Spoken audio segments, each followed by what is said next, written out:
Hi, my name is George Brenneman, and I'm with Keith. Hello, everybody. We're with RestoreWellness.org. We're a group that's trying to get the word out on how to get healthy, how to stay healthy, and avoid the doctors. And our guest today is Dr. Robert Lufkin, who, thank you so much for coming, first of all. The book you got in the background there, Lies I Taught in Medical School. I've told the story multiple times on the podcast. That's the one that kicked it off for me. It just really hit home with a lot of the stuff in there. And our whole goal here today is to get people enough information that they feel like they got to go out and get it and read it, because it'll change your life. And so thank you so much for doing that. Oh, that's very kind. It's a pleasure to be here with you guys. I can't wait to dive into what we're going to do. So let's start at the beginning.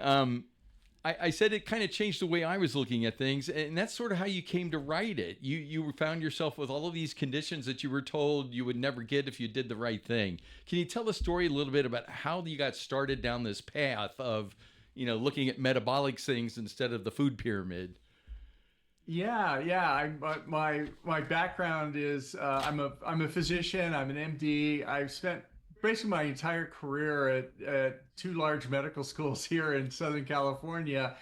And I was, for the longest time, like many people, I was minding my own business. I was teaching.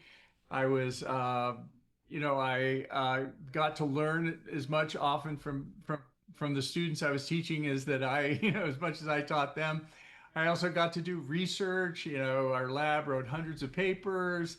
We had millions of dollars in grants from NIH and the pharmaceutical companies and device makers, which I will be critical of in this presentation. And I also got to practice medicine, so I got to see patients and that kind of thing. And you're probably thinking, wait a minute, you're part of the problem. That's why we're here, and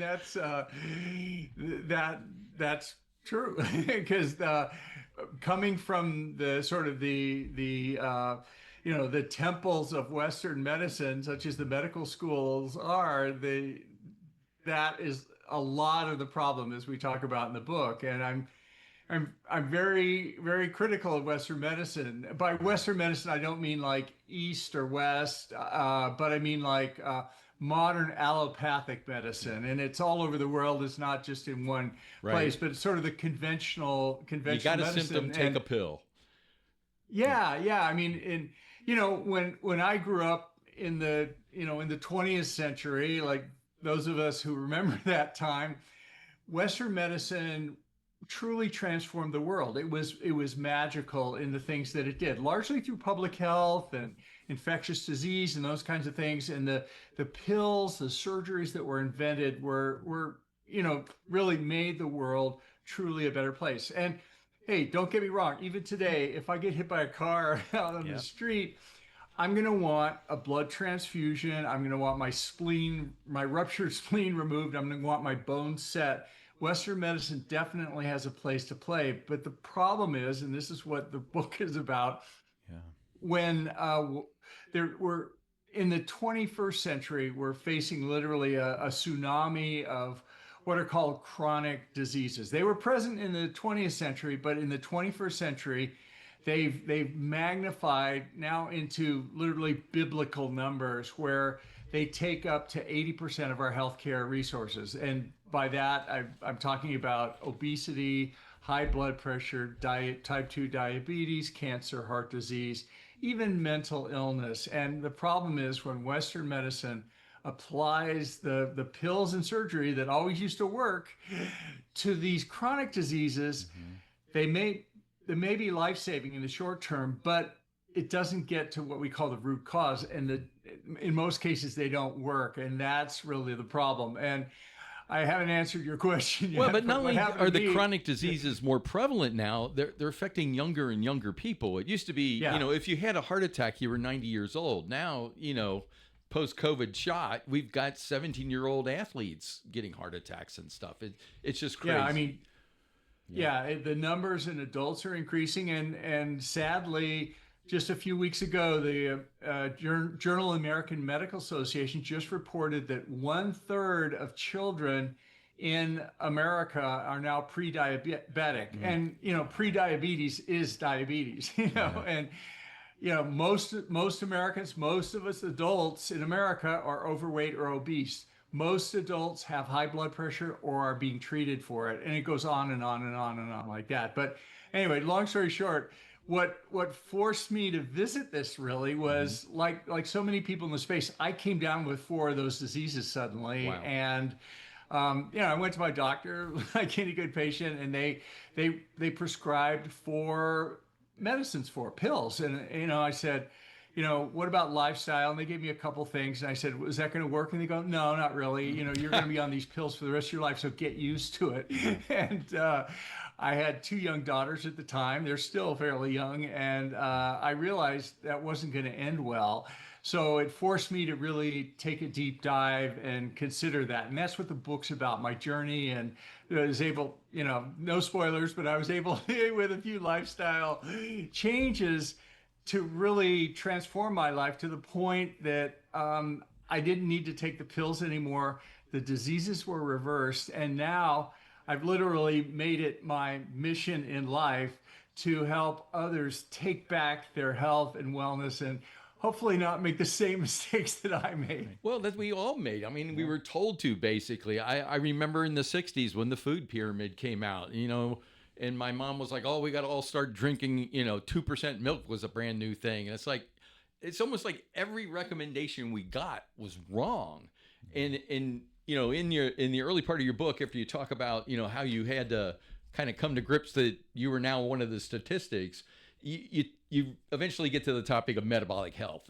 And that seems to be, I was going to say all the rage right now, but I think a lot of people are finally waking up to the problem is our diet. The problem is when we eat, how we eat, what we eat. And the pharmacy industry and the farm industry, quite frankly, are sort of just feeding into the problem instead of finding the solutions. So what is the single biggest takeaway from your initial studies that was either a surprise to you or was reinforced? Well, yeah, I had several kind of wake up calls when I came down with these 4 diseases. I mean, one of them was that I thought the pills and surgery would work, but as I dove deeper in, they don't address the root cause. And the second thing, maybe even more important, was I was told I had 4 diseases. That's what I thought, 4 separate diseases.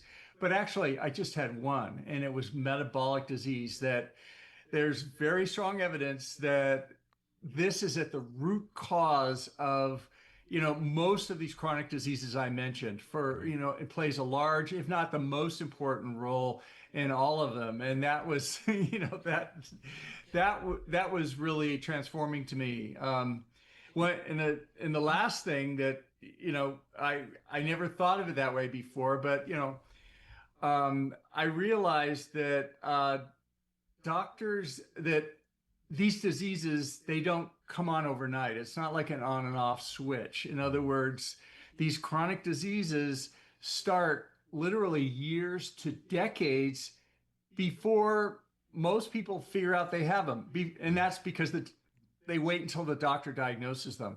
The problem is, if we wait decades with these smoldering diseases under the hood that we don't realize, we wait till the doctor diagnoses them.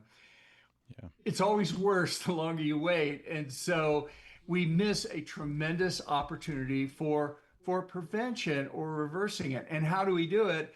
It's with the same, and the good news is it's all about metabolism. That's and right. The same lifestyle tips, strategies that we employ work for obesity, diabetes, everything on the list. So I have a strong, really good theory that if you get someone in the health space where they're taking care of themselves, and all the other diseases begin to disappear.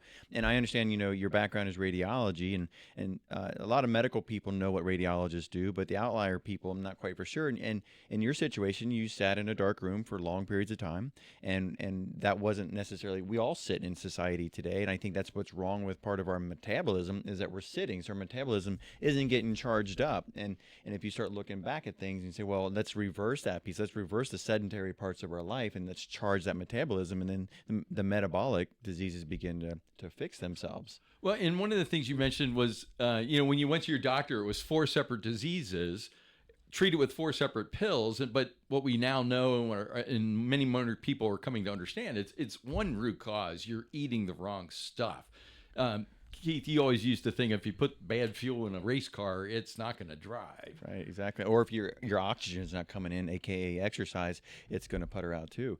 I think that let me, if I can, just jump in one Sure. thing too. I agree with both you guys. What you're saying, it's diet is for most of us probably fundamental, and stress and Keith, like you're saying, and exercise and just moving is the other one. But I think there are 2 other things that I wasn't aware of.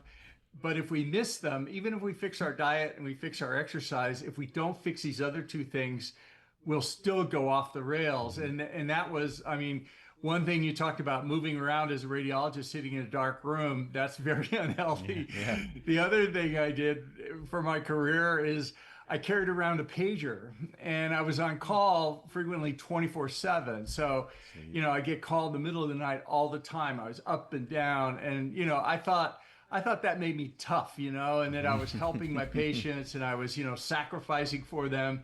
And what I didn't realize is that I was actually, I was being stupid, personally, and not everyone on call is stupid, but I was, and I realized I was potentially harming my patients because I was not at my best, and we all, different professions have to do shift work and occasionally, Right. but if you do it, there are ways you can do it where you maximize your recovery time and you take time off to sleep. Yes. and you don't shift all the time. You just stick with one schedule and don't. And I was doing it, all over the place, and it was terrible. And So you then were the having last poor thing sleep. is stress and mind. Yeah. So stress. So it's poor sleep, and then you were and then you were going to say, I'm sorry to interrupt you. You were saying stress. I was just going to say mindset and stress are also huge. So they all play a role. I preach 5 things. It's diet, it's exercise, it's sleep. So you and I are spot on. Water and hydration. Not a lot of people pay attention to hydration, and there's so and where's your quality and your quantity of water. And then, like I mentioned, is relationships. What's that relationship that you're having with your patients? Are you having a good relationship with yourself, where you're taking care of yourself? Are you paying attention to your sleep? And once those all kind of get together, they start to fall into place. And it's just amazing how you and I parallel a lot of these thought processes. And so I really, really respect what you're saying. The one thing I found really interesting is that the lies that I taught in medical school. So let's talk about that for a minute. If you were to reteach medical school, what would you be teaching? How would you approach your new pupils in the school? Well, it's some of the things we touched on before, in that that it's all that metabolism plays an outsized role. In particular, an organelle of the body called the mitochondria that is fundamental in metabolism, that we were taught is just an energy cell. It's actually transformative, and there are people now working on mitochondrial transplantation as a treatment for chronic disease and even aging. And it's super exciting. So I think reframing these chronic diseases as having a metabolic underpinning that responds to lifestyle and the way we live, not so much the pills and surgery, because the pills and surgery in most of these diseases don't work. They may be, like I said, they may be life-saving in the short term, and I'm not telling anyone to stop taking any pills that their doctor recommends, but long term, in most cases, they don't change the progression of the disease. You're not treating root cause. Yeah, exactly.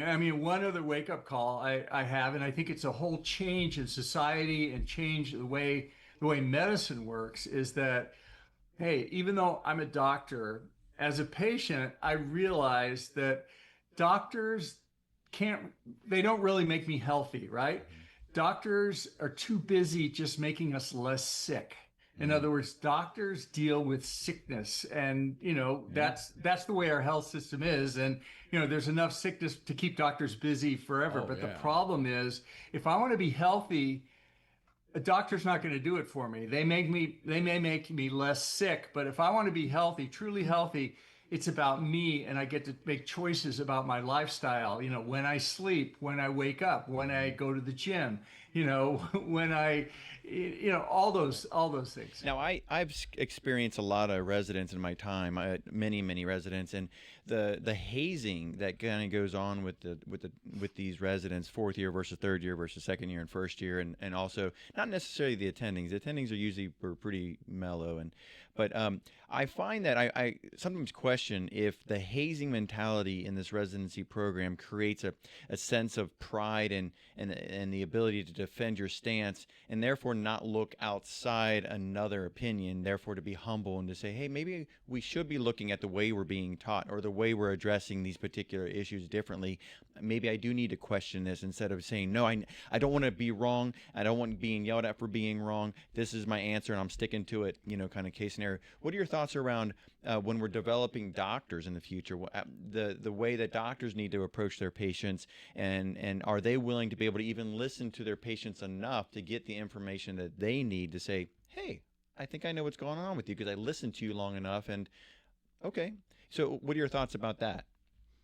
Yeah, that's a great question. There are built-in institutional biases in our medical schools and our whole medical system that go against these optimal treatments. I mean, first of all, medical education is paid for by the pharmaceutical business by and large. The research papers are funded by the pharmaceutical business in the majority, and my lab was funded by the pharmaceutical business. So there's kind of a bias that the work that gets done are drugs for treatment.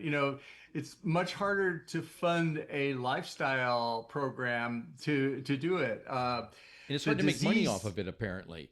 I mean, fasting. But anyway, the diseases are also the payment system. The reimbursement is based on an on and off switch. When my hemoglobin A1C, which is a marker for diabetes and glucose damage, glycation damage of red blood cells, when it goes above a certain point, I have prediabetes, just like a third of the adolescents in America. Right.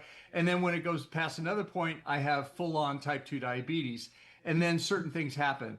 The doctor can see me and start charging for me as a diabetic patient. There's certain medicines that will be paid for, metformin, sulfonylureas, and eventually insulin. And that's the way the system works.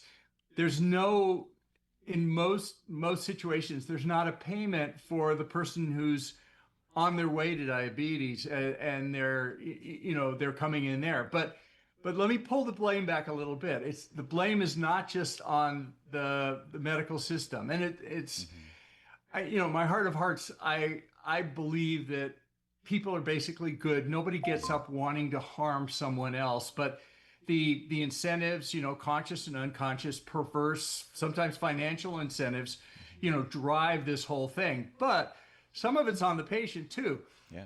If I'm a doctor, right, I'm treating diabetes, let's say, and I know that I can treat diabetes, type 2 diabetes, with the drugs I mentioned, and they'll save the patient's life. If they have a hyperglycemic coma or something, the insulin is life-saving. So no question, you change the person's life. Now the person comes into my office and, you've got diabetes. I'm so sorry. This is what it is. We have a discussion about it. Then the question becomes, what do you want for treatment?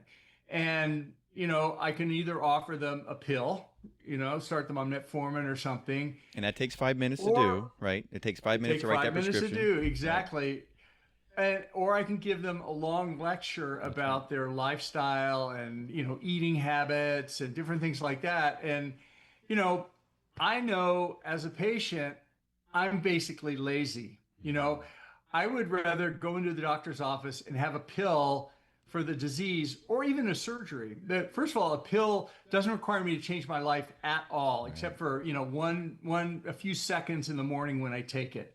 surgery, even surgery, you know, I get off work for maybe a week, have the surgery, and then I recover. But I don't change my lifestyle, which is literally who I am, right? And that's a big ask. I would much rather take a pill or surgery than change my lifestyle. If you know, most patients feel that way.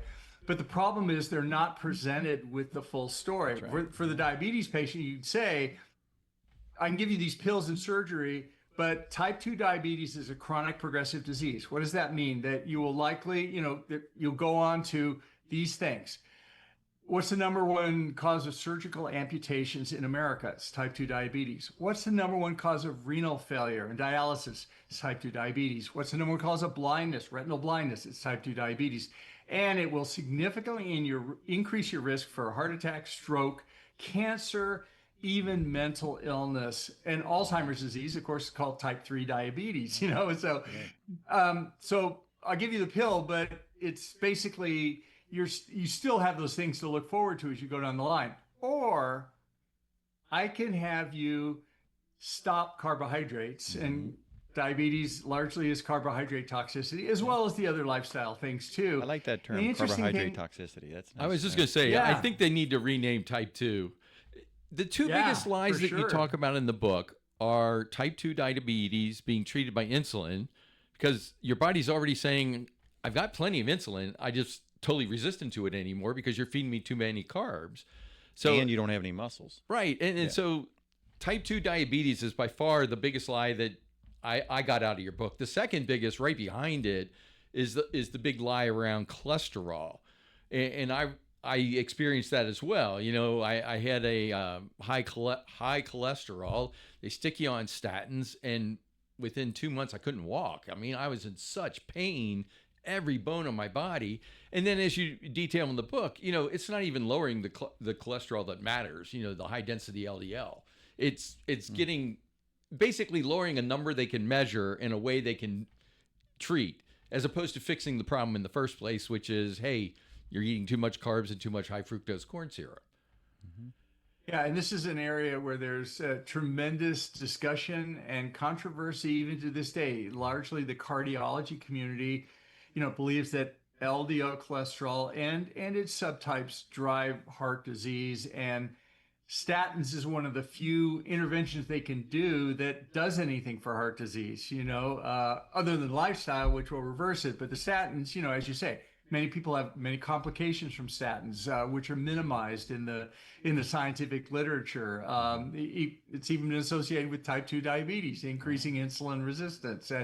And interestingly, if you're taking statins to reduce your risk of heart attack, it's interesting to note that most people who have a heart attack have a normal LDL cholesterol when they come in. And furthermore, the big meta studies of statins and risk for heart disease and heart attack and basically death, there's several large meta studies that came out, and it showed interesting something, that lowering your LDL cholesterol actually lowers your risk of death from heart disease. It's a small percentage, Tiny. You know, a percent or two. But wait a minute.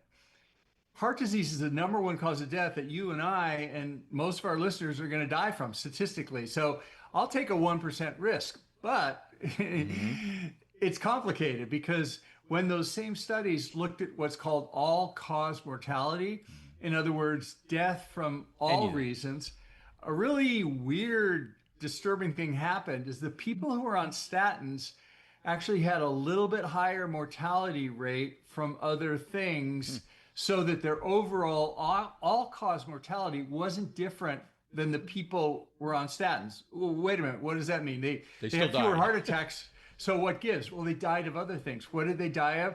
Things like traffic accidents. They died of slips and falls, like mental issues that we know statins affect the brain also, and there may be some effects there. So it's very complicated, and it's challenging. But I push back a lot on statins on the book. An easy thing to do where you don't get into an argument with your cardiologist is, if you want to get a calcium score, which is a simple CT scan here, and if you have a 0 calcium score, even the most aggressive cardiologists, the recommendations of American College of Cardiology are that you don't need to be on statins.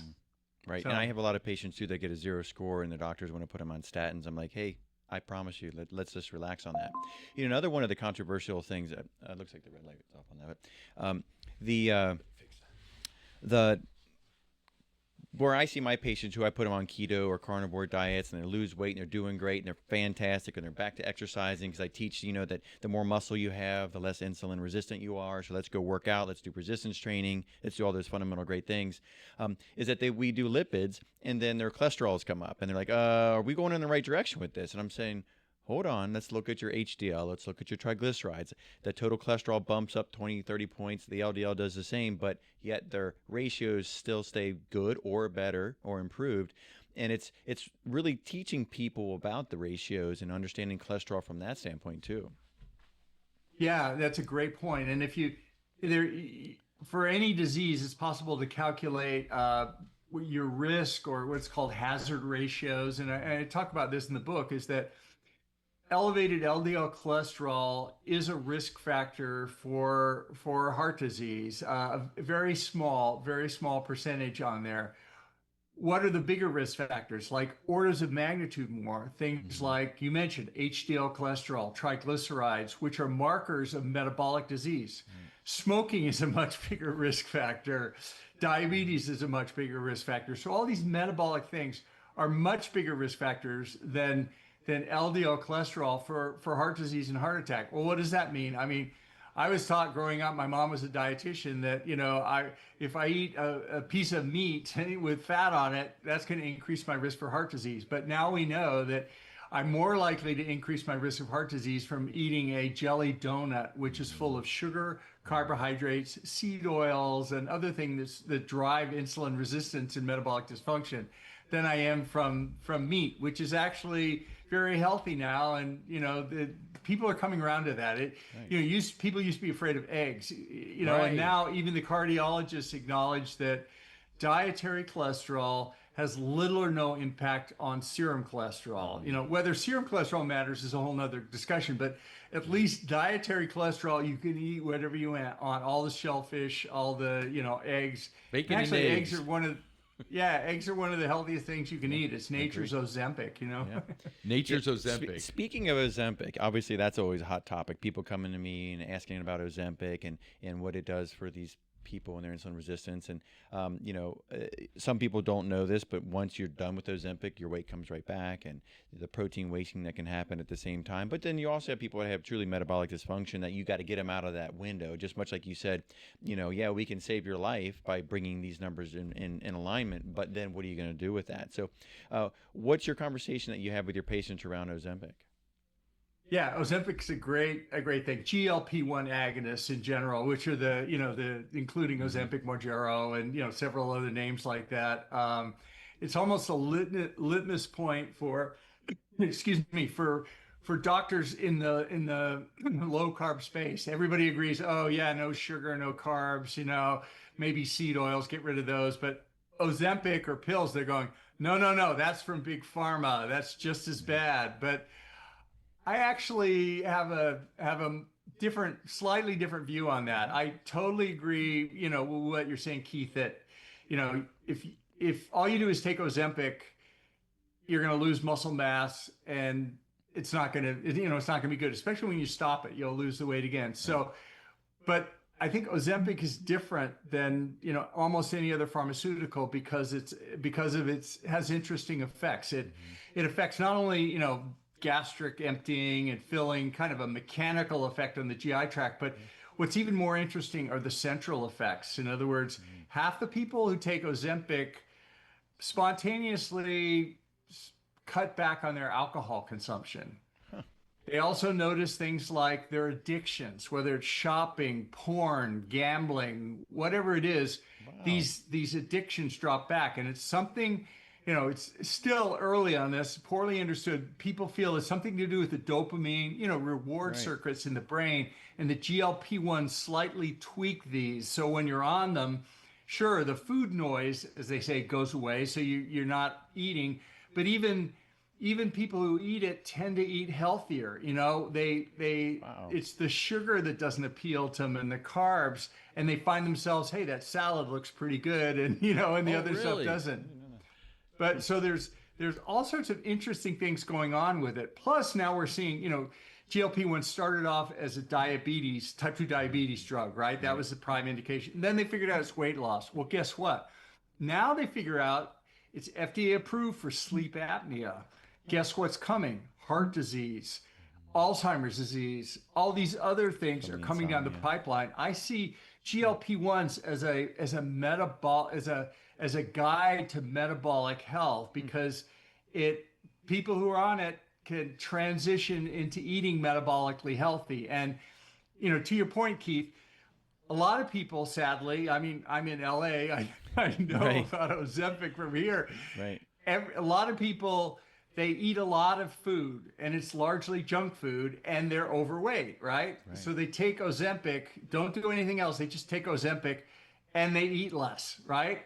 They lose weight, but all they do is they eat less junk food. So they're no longer fat, but they're still metabolically unhealthy. And that doesn't work. So the key thing you have to do with Ozempic or any of these GLP-1 agonists is, when you start losing weight or whatever you take them for, you need to update your protein and you need to do strength training. It's going to the gym. I never set foot in the gym before 2 years ago, in a weight gym. Now I'm there every other day. It's the most important longevity hack. Anybody over 50 should be in the gym, men and women, and they should be lifting weights. You want to avoid sarcopenia at all costs, because that's, And so, especially if you're on a GLP-1, you do those. But the idea is, do you try to wean them eventually once they develop good habits and the BMI is appropriate? GLP-1s, the idea is that you take them for life, right? Well, nobody wants to do that.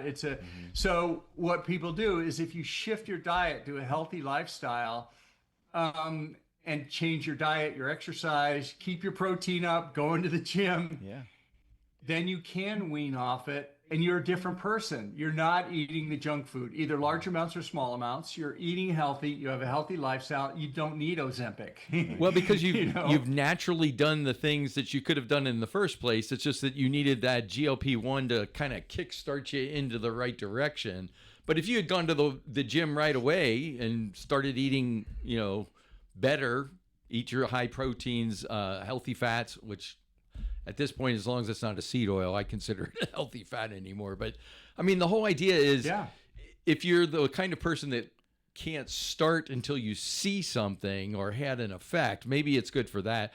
I'm still very skeptical. I think the side effects of GLP-1s, they just smell to me just like statins, that all of a sudden they're going to find out, there's all these other things it's doing too.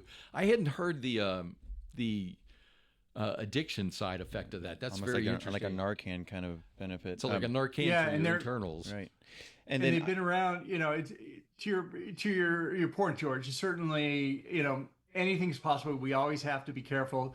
But GLP-1s in various forms have been around for now 20, 25 years in use. So we're getting a longer history of it. And, and for a while before I really became aware of them with lifestyle, it used to be just, hey, try harder, you're not doing it, try harder, and for some people that doesn't work, whatever their demons are or their, their reward systems. And if GLP-1s help them make that transition to a healthier lifestyle, then they can discontinue it. Or some people do microdosing, very small doses, once a week, maybe once a month even, and that's all they need, and many people can go off it entirely. In many of the podcasts we talk about, you got to get the motivation to go to the gym. You got to get the motivation to stop eating the carbs. And that's by far the biggest issue everybody talks to. Hey, I really don't want to go to the gym. I don't go to the gym. But But if GLP-1s can be used as a way to kickstart that, maybe they're useful. Mm-hmm.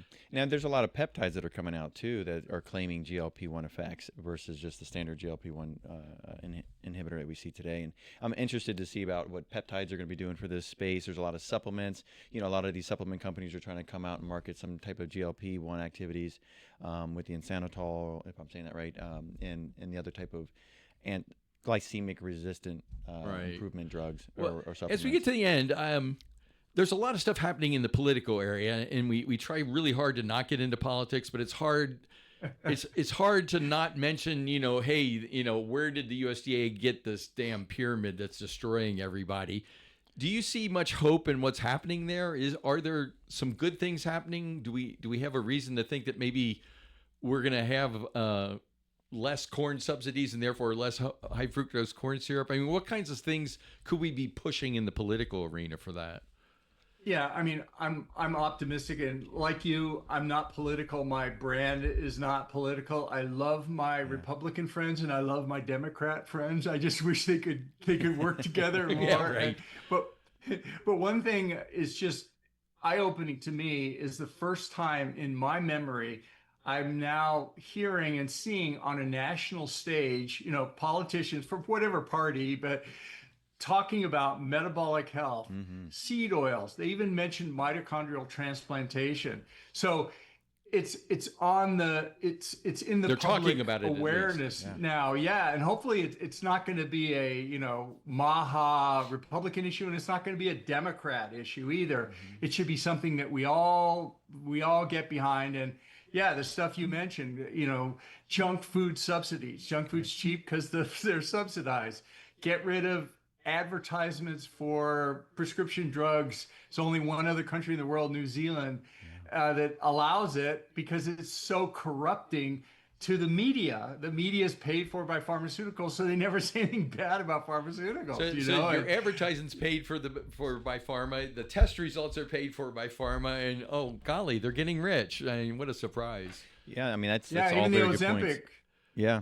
Yeah, even though Ozempic costs $16,000 in the U.S., I can go to Canada or I can go to England and get it for $100, and it's literally the same drug. I'm really interested in seeing. I'm really interested in seeing what the political space is going to do with our children, because that's where our future is with our children. What we're doing in the schools, what we're teaching them, what we're promoting them, what we're giving to them during sports activities and other collaborative events. And if we can get their hearts and minds changed to eat right and to exercise and do the right thing, then we're really going to be onto something, because we have a disease right here. We have our kids are looking at phones and video games and sitting down even more instead of out there playing and riding on bikes like we used to do. So we do have another epidemic coming, and that's with the sit-down culture that we're currently in. And that's why we have metabolic disease now, is because most of our jobs are sit-down. You don't see metabolic diseases in construction workers. And so my hope is that we can really flip the script in education when it comes to kids, so we can get them understanding the importance of exercise and proper diet. Well, thank you so much for taking your time to speak with us. Maybe we can do it again as we get deeper into what's going on with all this. I encourage people to go get the book. There's on our website, we have many of the new ones that are coming out, but this one, like I said, is the one that kickstarted the journey. Any last words of advice or? Well, just people always ask me, gosh, you wrote this book, aren't you depressed because and actually no, I'm excited, I'm hopeful. I think the future is bright. The idea that lifestyle is a choice that each one of us gets to make for ourselves. Every morning we wake up, it's a new day. We can decide when we exercise, when we go to the gym, what we eat, and it's a new. We're all empowered. We all get to be the CEO of our own health, and I think it's going to change the world. Well, thank you so much. We really appreciate it.